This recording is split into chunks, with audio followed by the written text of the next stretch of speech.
Estamos de volta para este terceiro e último bloco. Eu queria lembrar agora, durante o intervalo eu estava recordando que nós temos um evento na Arquidiocese de Campo Grande, esse domingo, a partir das 16 horas, não sei se vocês sabem, mas a padroeira da Arquidiocese é Nossa Senhora da Abadia, que estava, a paróquia, né, com a imagem de Nossa Senhora da Abadia, estava numa comunidade provisória, né? Eu disse brincando na comunidade que Nossa Senhora estava de aluguel, né? Era um salão, a matriz da paróquia. E o que aconteceu?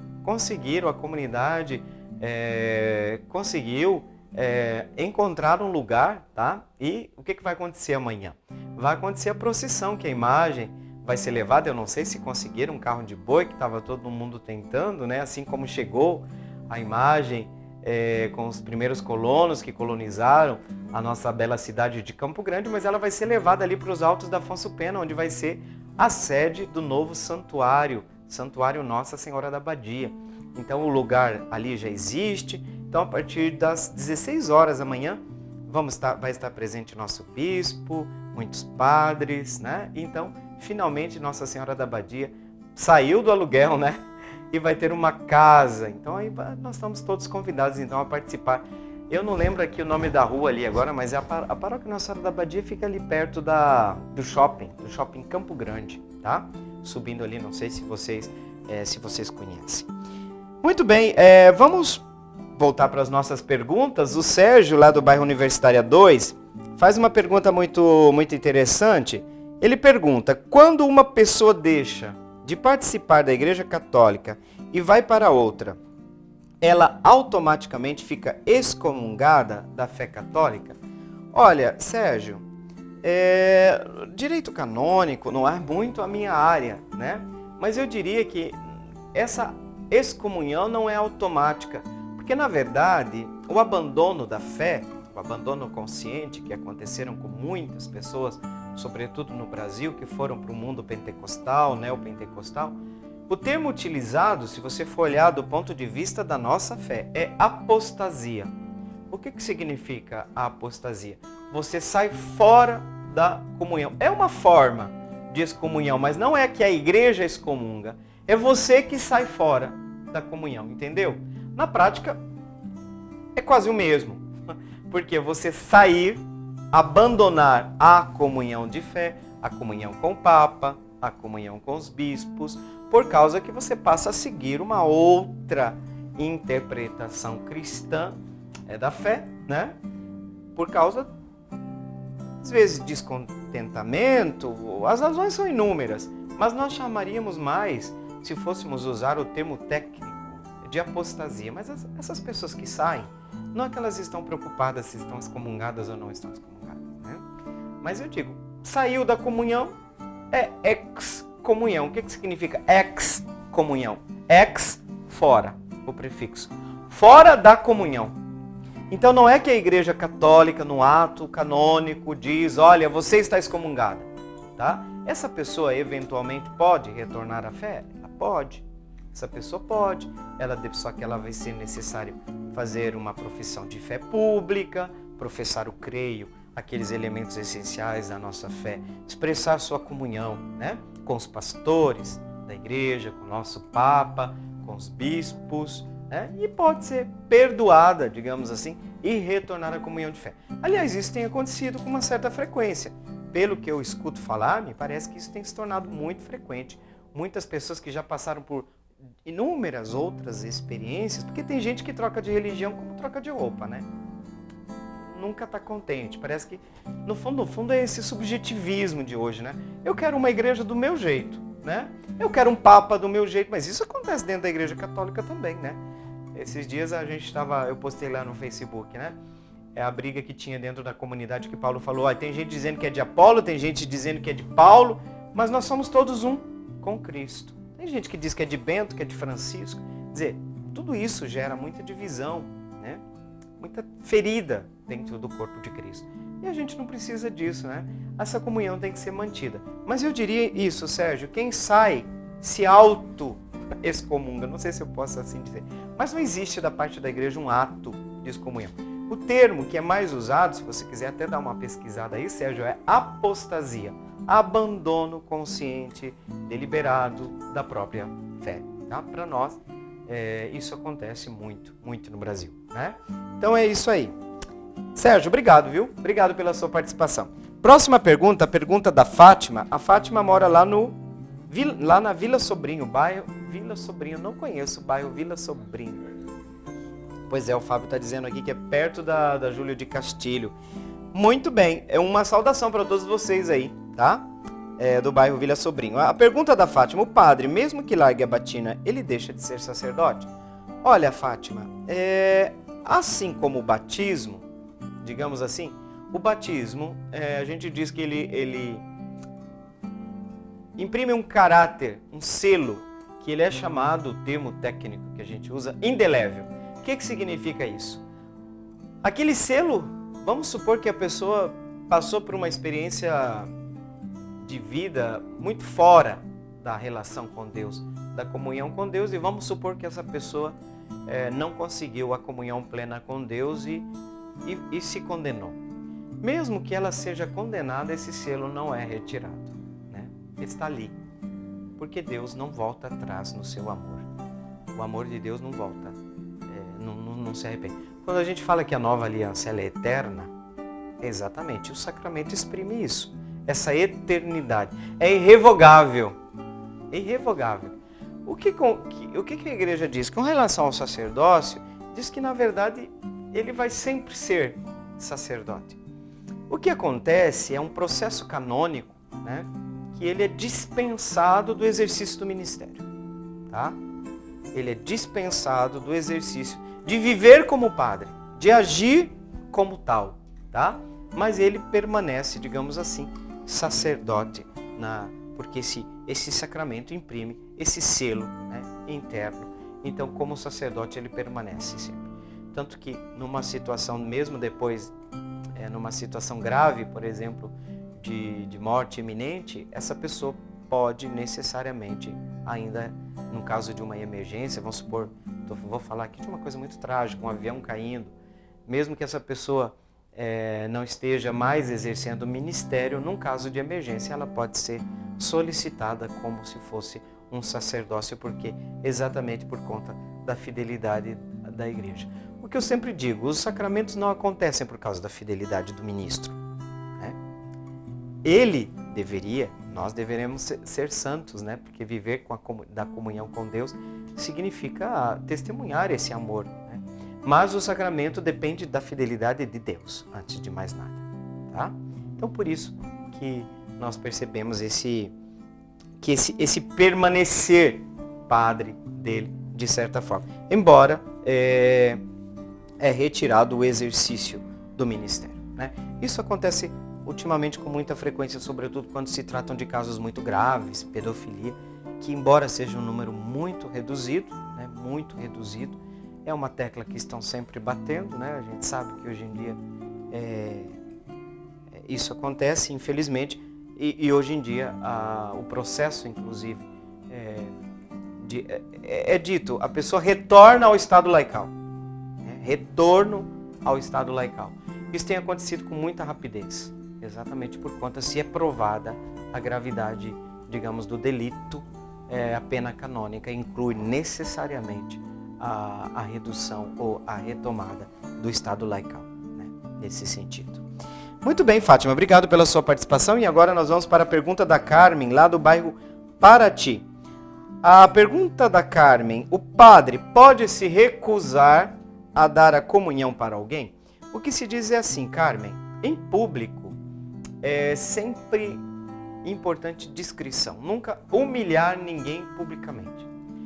Então, como que o padre vai saber dentro da comunidade? Se ele sabe de alguma coisa muito grave, né, de algo que vai atentar, digamos, atentar publicamente contra a fé, ele vai ter que tomar uma atitude muito radical. Mas essa atitude só tem que ser tomada em casos extremos. Né? Por quê? Porque você humilha a pessoa na frente de todo mundo. Às vezes até pessoas que entram na fila de comunhão, acontece isso muito em regiões de catedrais, né? Onde vem uma pessoa visivelmente alcoolizada. Né? E aí a gente, o que faz, né? O que você vai fazer nessas situações? Em muitos casos eu já dei a comunhão nesses casos, né?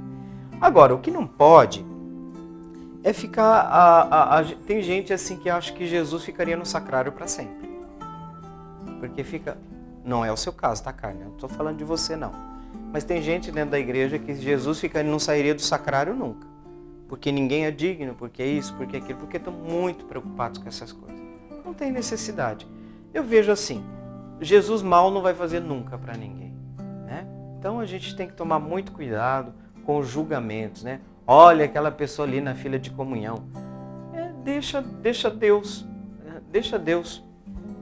Né? O julgamento cabe a Deus. Mas é óbvio que a comunidade tem que ter critérios para dar a comunhão. E eventualmente, num caso muito público, né? O padre pode o quê? Fazer o quê? Discretamente, depois chamar a pessoa no privado, né?